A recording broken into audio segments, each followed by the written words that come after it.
Check, check. Oh, wow, look at that, we got a mic. So, we're very honored to have Jen here from Florida International University. She's gonna give us a great talk on what Florida Bay needs. And we've all heard about getting water to Florida Bay and why that's important. And it shouldn't be coming to these estuaries in the north, it should be going to Florida Bay and the Everglades that needs it. So, we're very glad that she's made herself available and came up all this way to help do that.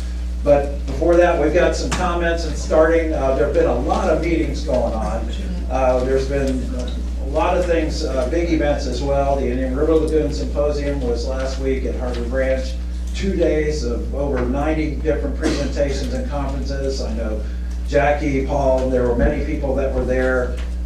Great presentations, a lot of good things about reassessing the biodiversity of our estuary and the Indian River Lagoon. It was a great conference. What I was encouraged with is about half of those were student presentations and students who are doing their dissertations or their research on the Indian River Lagoon. And it was just amazing to see that many students and how well they're doing in their work and their presentation of that work to some of us older guys that have been in it for many years. So it's really encouraging to see that. We also had the Everglades Action Day, which many of the Everglades Coalition, we had about 64 people, went up to Tallahassee. We did about 70 meetings with different legislators up there, putting forward the priorities of Everglades restoration. And a lot of it had very specific work on different bills that are going forward. Some are moving quickly, some are not. And it was good to have those teams. I know, Mary, you were there. There were other people that were there with our teams. It was really honored to lead a team and get things going through there. Everything went pretty smoothly, and we've got those kind of things to report.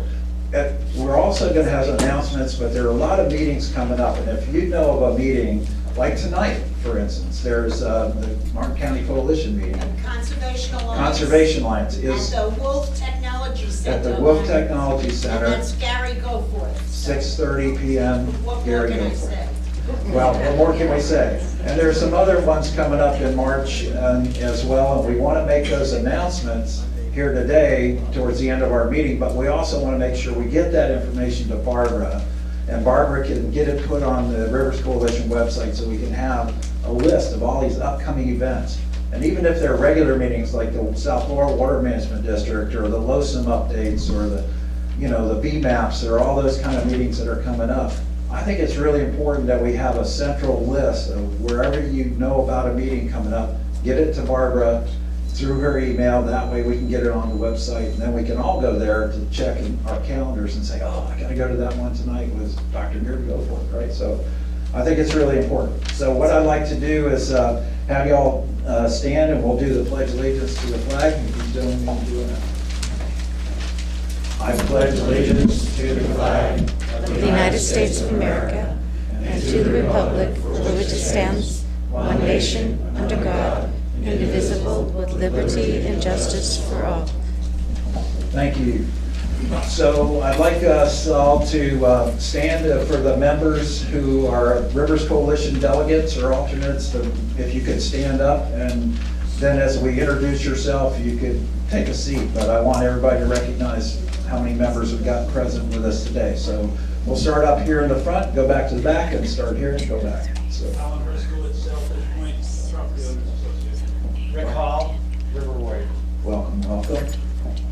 Jim Skio, Venture 3. Hi, Jim. Allie Preston, WaterRivers. Steve Samples, Friends of the Everglades. Steve Samples, Friends of the Everglades. Welcome.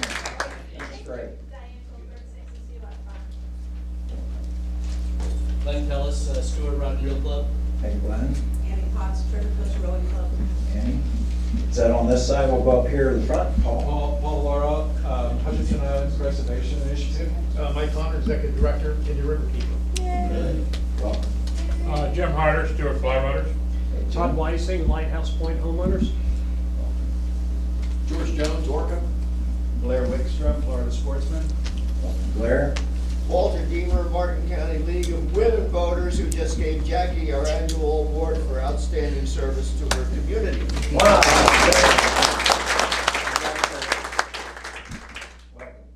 Linda Grand, American Association Back in the back, Michelle. Michelle Weiler, Rivers Coalition and Treasure Coast Growing. And Nick Maynor, River Kids, the Dolphin Ecology Project. Welcome, Nick. Mike Myers with Jammer Condo Association. Mike. Harbor Ridge Yacht Club. Jim. I'm Regina Wood, Morton County Florida Native Plant Society. Native Plant. Joanne Swan, St. Lucie Sailing Club. Jackie Transiger, Martin County Conservation Alliance. Welcome. I'm Mark Perry, Florida Oceanographic Society. Charles Grandy, President's Council of Hutchinson County. Gerald Brand, Palm Cove Yacht Club. Jim Moyer, Marine Resources Council. That's great. Thank you very much. Let's also, we have some county commissioners in the room. Mark County Commissioner Stacy Hetherington. Welcome. Do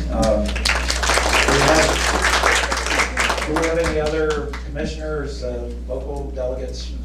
Registration. We also have Jackie Thurlow-Lippisch, governing board member, who will be giving us a report on that as well coming up. And Representative Brian Mass, I believe Stephen Layton's here as staff. Rocco, too. I'm sorry? Rocco is here. Rocco, okay. Oh, there we go, We okay. have Oz Vasquez, who's running against Brian Mass. Okay, all right. All right, well, this is a good time to kind of take some action, get our, why is Florida Bay urgently in need of more water? So Jennifer, help me welcome Jennifer to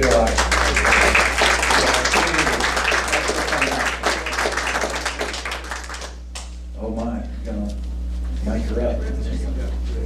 Does it work? I think it, can you hear me? Yes. Yeah, okay.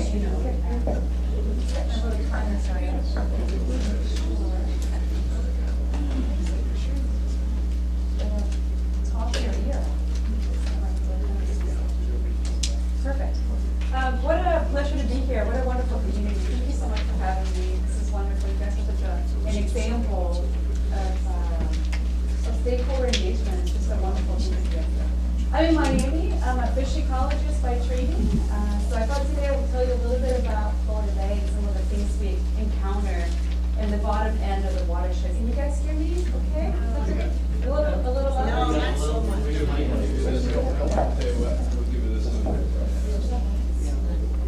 Turn this one on? Okay, that sounds a lot better. Okay, good, that sounds better. Good. So I'm a fish ecologist and I lead a group of fisheries research folks. We're crazy about fish. I'm at FIU, FIU is a public university in Miami. We're about the top 5 universities in the US. Our enrollment is about 56,000. We're also the largest producer of Hispanic American graduate degrees and undergraduate degrees. So we have a lot of first generation students, which is really meaningful in our group. Yeah, it's great. I've been there about 12 years and we study fish. This is our thing. We study fish. Here are some of the people in my group. We study sea trout, snook, bass, jack crevalle. These are different students in our group. Foamy fish as well. And whitefish. Well, we love fish. We love fish a little more than we love people, actually. But it's a confession. But coastal angling and coastal fishing, I think, is a core activity and a core of identity as Floridians. So it's really part of what we do also as a Floridian. So we spend a lot of time thinking about fish and what makes them happy, what makes them healthy. And also what we do as Floridians and how it affects us. You guys may have seen this. I love this old photo of Florida, this old graphic of Florida built up and it says, Florida. So we think about what we do as Floridians affects our fish a lot. Just to give you some numbers of that, you've probably heard, and we all think about Florida being the fishing capital of the world, and I just want to give you some numbers on the statistics on that. You may have seen some of these already. If we think about Florida and Florida Bay, 1 in 5 Florida anglers is fishing the Everglades area, the greater Everglades ecosystem, either freshwater or saltwater. So this is big. The amount of money in terms of economic impact to local communities, and this is a little old number, it's about $1.2 billion per year. We lose, and we've calculated that we lose maybe $70 million in revenue for fisheries not being as healthy as they could be if we had more water. Or Florida Bay alone, it's about $500 million in the recreational fisheries per year. And then I really like these numbers. I think they really speak about the value of fisheries. These 3 numbers are really important to me. I always think about them when we think about when things go wrong in our research. This is what motivates me. What motivates me to get out of bed and keep out there trying to make it better have the most angler dollars spent in Florida across the US. 10% of dollars spent fishing in the US are spent in the state of Florida. We lead in angler trips, so a third of the angling trips for recreation taken in the US are taking place in Florida. And then we have the highest quality of fishing. 15% of the world records are from Florida, right? So we have, this is really important. This is part of our fabric of Floridians. Some of us know that, some of us don't know that. But we need to tell the others. So we spend time trying to make it better for fish in the Everglades, and more recently in the Keys and Biscayne Bay. We're a little bit removed from, we're a little bit further south from where you guys call home. But I wanted to make the point that your water issues are our water issues, right? We're part of the same watershed. We're just at the terminus of the southern end of that watershed. So today I thought I would talk about Florida Bay, maybe the crown jewel of the Everglades, if you think about it that way, and tell you a little bit about what's wrong with the bay, why we have these issues in the bay, and how it relates to the things you guys experience up here. What are the fixes that we need? And then some recent good news, right, that we've seen. It's really an encouraging time to be part of the Everglades fight these days. And for us that have been around for a little while, there's never been a time like the present with the engagement of the public and stakeholders like you guys. This is really exciting. So what's wrong with the Black Bay? Or I guess first a couple things about Florida Bay that we should note. It's the largest estuary in Florida. The bay is a patchwork of these 45 basins connected by mudfloods. It's really shallow. It's hard to navigate if you don't know it well. The basins are shallow and they get a lot of light, just like you do here in the IRL. So that means that you get a lot of seagrass. And 10% of the world's seagrass is in the bay proper. But over 100 years of modification of the water that comes to the bay, we've gone from an estuary, meaning that it gets fresh water, salinity goes up and down, to a very much of a saline lagoon. So it's a lot salty in the bay. So that's a little bit about the bay. It has these regions that are, the western part is really open to the Gulf. You see that pointer? Yeah. This is the fringe of the backcountry of the Everglades. This area gets water from down here. And the north central part is the one that's in most trouble. That area is sort of bounded by these sort of areas between these islands and mudflats. And it's really constrained. It doesn't get enough water. So when you hear about problems with the bay, it's always in the north central part of the bay. So what's wrong with the bay? Why is it in trouble? I'm going to talk about 5 major problems of the bay. Just kind of summarize what we know about the bay. Number 1, just like other places in the Everglades here, you guys get too much water, but the bay suffers for chronic water deficit. It doesn't get enough water, and it doesn't get enough water all the time. And this has been going on for many decades. If you think about these little blue drops and yellow drops, the natural flows to the bay were 4 times what the bay gets today. So think about your salary, right? And think about taking 1/4. And that's what you got to work with, right? It's a big difference. The bay today gets, on average, about 1/4 of the water it would have gotten historically before we plumbed the system. In the dry season, when it gets really dry, we don't have rain, right, in May, June, the amount of water that reaches the bay today could be 1/20th. So take your salary, take 1/20th, and then that number gets your attention maybe, right? Those mud banks really, and those mud banks really sort of limit the ability for water that comes in this sort of eastern part of the bay to get to that central part of the bay. So it doesn't really get there because we have so little coming in. So this is the big problem. Number 1, we just don't get enough water, and it's really a little amount of water comes in. Number 2, we build a railroad around the Keys, and as we build the railroad, we limit the connectivity between the bay proper and the Atlantic. You build the bridges, right, connect to the Keys, and that means these arrows show you how the water flows. It comes from the Gulf and it kind of wraps around kind of clockwise there. And it doesn't really flush that well anymore because we kind of constrain how it flushes to the ocean on this side. So the water circulates a little bit differently, which means there's, see how here, those areas are really small? This is the area that gets into trouble. There's big areas here, meaning there's flow, but that area in the middle is where we have the most trouble. So we get a lot of evaporation, and the water stays in the bay for a very long time. A drop of water that comes into the bay with rainfall can be around for a year. It's a really long time for that drop of water to stay around. It's a very long, what we call residence time. And we like to see that water move through and flush more. And that's because we don't have a lot of water coming in.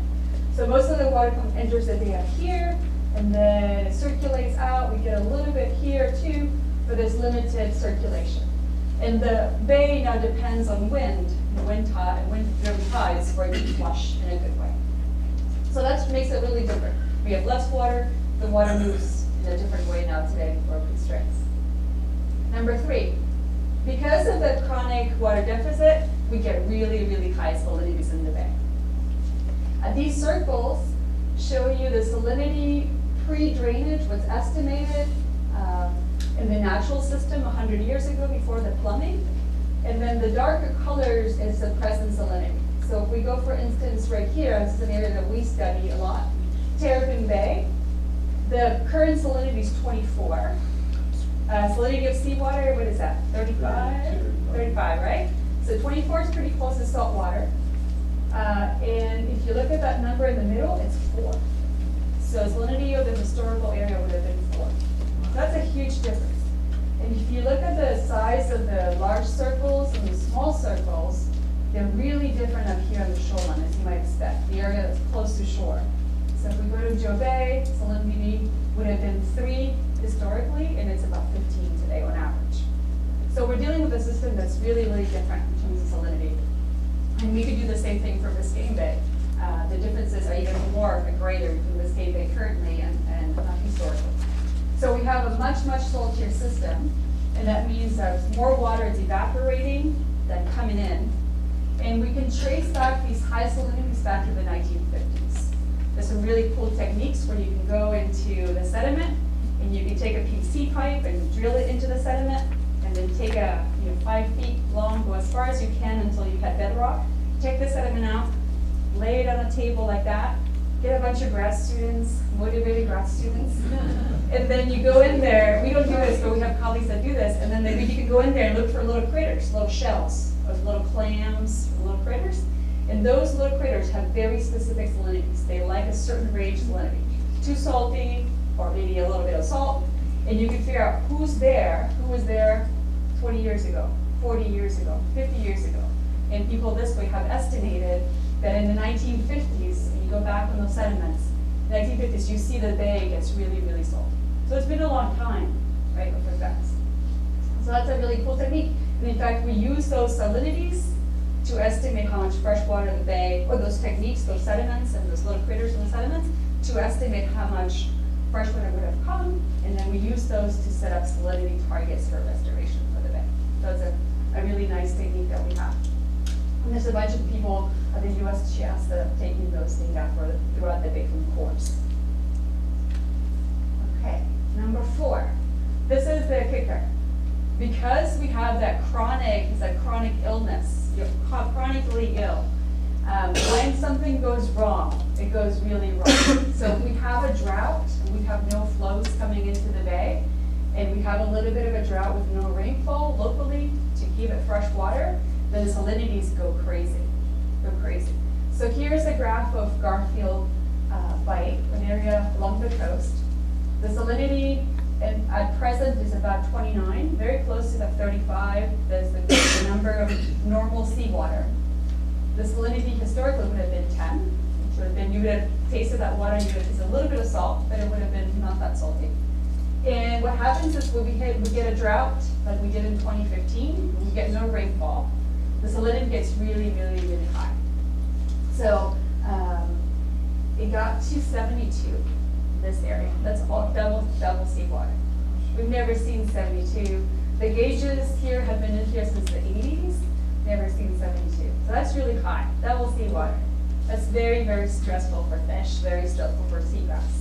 I don't know if you can see, but the point is that here's 35, and what you're seeing here back to 1996, you can see it going up and down, right? Up and down, but it goes above 35 every year. So we get the attention when it reaches 72, but it's always hyper salty. Like look at this, it's 60. That's really, really salty. That's not good. And this is happening every year. It will go, it's in the 41, it's 41 right now. guides have refractometers, and I was talking to Benny Blanco, and he measured it's 41 right now. So it's hypersaline all the time. So when it gets to those high salinities, when we get those droughts that we did in 2015, it just goes crazy. And you see that peak in 72, which is highest that we've seen anytime soon. So what happens when it gets that salty? Before salinities, let me tell you something else that's happening in the bay. Because we've had higher salinity since the 1950s, what's happening to our seagrass community is that we've changed to having only one primary type of seagrass, turtle grass, that has replaced this variety of seagrass, diversity of other species, 4 or 5 types of seagrass. Turtle seagrass is wonderful, but it likes it salty, and it likes it a little salty. So we lost these other species that like different conditions, like shoalgrass. So this is a map. This is the oldest map of seagrass we have from flights done in the 1970s. And what you're seeing here in the bay, here's the Keys, here's the rim of the bay, and this is turtle grass here, and then we would have had the shoalgrass right here in the 1970s. Things were really bad in the 1970s because we're sealing the conservation areas, and the bay didn't get any water for many years. But we had a higher diversity of seagrasses. When you have a high diversity of things, it's good, right? Because if something goes wrong and one dies, you get another seagrass that can take a spot. Because we lost that diversity, the system is not very resilient. We have one type of grass everywhere. And then we're trying to bring back these other grasses that like it a little less salty. So that makes it really vulnerable. The bay is very vulnerable because you just have one grass. And if something goes wrong, that one grass is gone, then you're in trouble. You have no grass. So that's another piece of the puzzle, number 4. Okay, so when we get a drought, the salinity goes up, we get zero flows from the structures that bring water to the park. So in 2015, we had zero flows coming into the park because of the drought conditions. It's really salty, it's still in the summer, temperature goes up, oxygen in the water column goes down. We have no oxygen. Salt water and hot water hold a lot less oxygen, right? So the grass gets really, really stressed. At night, there's no oxygen in the water column, and it just dies. It just dies. And then the same little channels and sort of areas in the grass that would bring oxygen bring in sulfur dioxide from the roots. We have sulfur dioxide, which is that rotten egg smell. It's naturally everywhere in the Everglades and the mangroves. You smell it.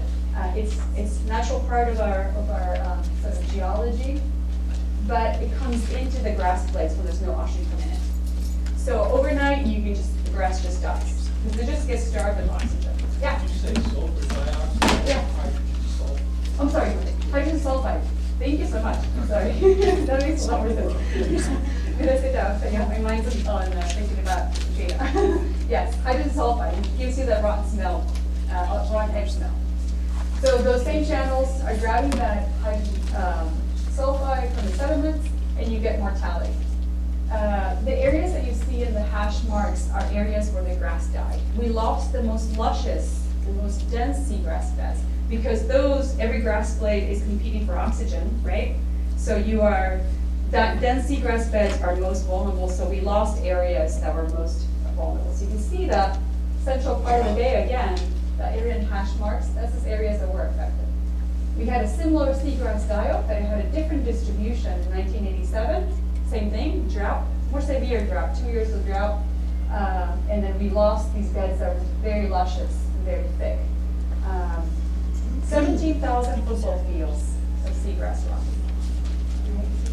You guys can relate to that here. And a long time of recovery. The trajectory of recovery from that grass when it dies takes a really long time. So in 87, when we had that die-off from that last drought that was very severe, it took us about 20 years for us to get the grass back. Something, right? 20 years to get the same grass. It goes through succession. First you get one kind of grass and it fills up, then you get density, and that takes about 20 years. So some of these beds have recovered, like ranking here. This is an area that gets really affected. It was affected by the 1987, and then again, we just had it, now it's recovering, and we're getting shoal grass back in there. It's looking pretty good. So this is what dead grass looks like, and here you can see some of the hydrogen sulfide, and it gives that yellow halo. Okay, and then number 5, the last one, is when you have that seagrass loss and you have all that dead material, what happens? It's going to decompose, right? It's going to decompose. It's going to cause all this sort of detritus material, and it's going to give it, it's like adding fertilizer, right? Adding fertilizer to your ecosystem, and it's going to fuel algal blooms. So now we have an area of algal blooms that are routine, and they stick around for a while because the bay doesn't flush that well. We've had algal blooms that lasted a decade or so. They're long lasting after the 87 event. We don't have a lot of data before 87. In fact, most of the gauges that measure water went into the bay after that first seagrass die-off in the 80s. Just had really limited science back early in the 80s back then. So, but if you talk to people that have been around, people that have been fishing 40, 50 years, algal blooms were not part of the reality. There may have been some small ones, but they were not part of the reality of the bay before the 80s. And here's what an algal bloom looks like, right? You guys are familiar with this stuff. So we have this new state of blooms that come in and out. And we have blooms now coming in and out from the 2015. We also have blooms from the hurricane killing stuff and creating all this detritus, defoliation, and fueling it. So you can see that right here, right? All that green, that's the algal bloom. It starts in that central part of the bay, and you can see how it flushes out. It flushes out to the ocean, to the reef here. Is there something we can do to get a better flush with the bay? Hurricane.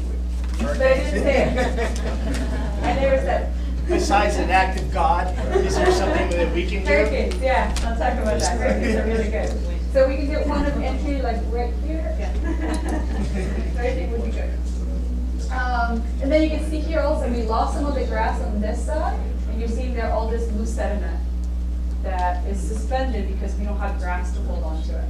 So algal blooms here fuel just algae in the water column where it's taking advantage of all those nutrients and creating these big swamps of algal blooms that anglers and fishing guides have to work around because they're sight fishing. This kind of makes it really hard. What kind of algal bloom is that? These are, oh my goodness. It's a species that is not common of low nutrients. Salt water? It's a, oh my God. Give me a second. I have the paper in. The technical name won't help me, but is it toxic? No, it's not toxic. No, it's just, it's a strain. In fact, the strain that's here is not commonly in the bay. And it's a different strain that you find commonly in low abundance, and it takes over. Yeah, but it's not toxic. Is it a saltwater cyanobacteria? Yeah, I'm not an algal person, but I can look at it for you. I have it in my. It's not a red tide? No, it's not a red tide. No, it's a. Microalgae. Yeah, it's a microalgae. Yeah, it's a very common one. Yeah, it goes out, it flushes. This is all wind driven. So depending what the winds are doing, it can go east or west. So yeah, it will dissipate out, and you can see it's forming these blooms. Sometimes it can get to lower keys as well. Yeah. So it's a is it a diatom? Hold on a second. I'm blanking out. The name is on the. I have the paper in my computer, so I'll give you an answer as soon as we're done. But yeah, it's not toxic. It blooms. It's a strain, but it's not commonly available, not commonly present, and it form these blooms. These blooms are getting a little smaller. This is right after, well, a year and a half after the hurricane. So it's gotten a little bit better, but we still have blooms this year.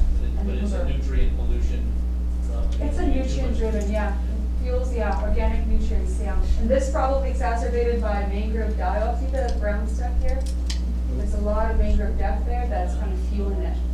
And there's enough seagrass still dead. Because of the hypersalinity too, the mangroves. The mangrove death and the hurricane. That's the hurricane effect. Yeah, so that's hurricane mortality here, but then we still had some seagrass and more fuel left over from the year before, or from a couple years ago from the die-off. Yeah. Somebody else have their hand up? I did, but Yeah. I think you answered it on the mangrove diet. Yeah, yes, this is all marked. You see that brown? If you drive to Flamingo, you can see it pretty extensively. It still has not, it's not coming back yet. This is from, no, this is from Irma. This is from Irma mortality. Oh, right here, yeah. Great question. Okay, so what are the effects on the fish? Because we study fish, I'm not an algal ecologist, so we study fish, like what's going on the fish? Well, we don't really know. The only species we studied is sea trout, and you guys have seen effects on sea trout up here. Sea trout are studied heavily, it's the only species that we study in the bay. So for sea trout, we studied this through colleagues at NOAA. They spend the entire life cycle in the bay, just like they do here. They're seagrass dependent, and we know that they make more babies when there's more grass, as you can expect it, and they make less babies, and the babies are skinny when there is hypersalinity. We have a new study now looking at this for other species, but this is on the babies. We don't really know what the adults do. What happens to adult fish if you're fishing, and where do they go when there's seagrass, when there's a bloom and when there's no grass? And what happens to their food? So it's really important, and we really don't know a lot about this. So we have a study that's funded by the Park Service where we're trying to figure this out. And we're doing this for sea trout, for redfish, and for snapper. And we take satellite images, we figure out what the grass is. Satellites, you can clean up the image and figure out where there's grass. Then you can figure out how the grass is fragmented. Then we figure out what happens to the prey, like where are the shrimp and the crabs when the grass is gone, as a function of how much grass there is. So we figure it out, and we turn that into like an energy landscape. Food is here or there, and then we go and put these hydrophones that listen for fish, and we put tags in the bellies of fish. And then the fish move around, and we're trying to figure out what happens to where they eat, and where do they spend time as the grass is gone. So this is a research that we have ongoing. In fact, the hydrophones are going in the water next month, and we're collaborating with fishing guides to help us catch and tag some of these fish. So this will tell us, we don't really know what happens to food. Fish are driven by food. Where they go, most of their motivation for life is trying to get enough food for the day, right? They have an energy demand every day. So what happens when the seagrass is gone to the shrimp, to the crabs? More or less, some things may be favored. It might be a little bit less food, but it might be easier to get. So there's some trade-offs there, and we want to know how they use these areas that have been affected by seagrass. Yeah? Have you been studying the temperature of the water also? We have the good question. These loggers have temperature. Yes, that's another big stressor, and it's going to get worse with climate change. These fish are shallow water fish, and temperature is a huge determinant of their metabolism, how much oxygen's in the water. Yeah, and so temperature is a big stressor for fish. Yeah, so that can be on the edge of their physiological limits at high temperature. Yeah, so these things will get some, temperature's going to be a big one to look at. Okay, so why is the bay having these problems? And this is not news to you, so but I just thought I would throw a couple of slides here.